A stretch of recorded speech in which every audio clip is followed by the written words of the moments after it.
Já, Þórdís, 1-0 sigur á Þór Káa. Hvernig er þín fyrstu viðbrögð eftir leik? Bara ánægð, það var erfiður leikur, þær spila fína fótbolta og við vissum að við þurftum að vera þolinmóðir til að ná að vinna einn í dag. Eru þið svona sáttar með frammistöðuna í leiknum? Já, heilt yfir bara sáttar með sigur og margt sem við hefðum getað gert betur en maður verður að vera sáttar með þetta. Þið farið inn í hálfleikinn, eiginlega ótrúlegt að það sé ekki 1-0 eða meira. Hvað redduð þið inn í hálfleik? Það er alltaf bara það að við vissum að við erum búin að vera meira um boltann og við erum búin að fá sóknir á þær og við þurftum bara að halda áfram og þetta er bara að spila á móti svona lið eins og Þór Káa, maður verður að vera þolinmóður, annars gengur þetta ekki upp.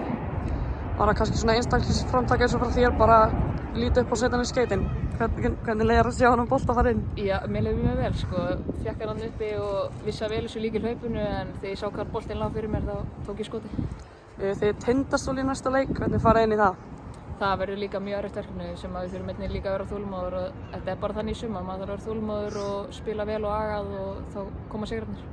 Þið eru efstar í töflunni, þið hljótið að vera ánægð með það var svona umtalið fyrir mót og kannski ekki alveg þannig. Hvernig er stemmingin í hópnum fyrir þessu?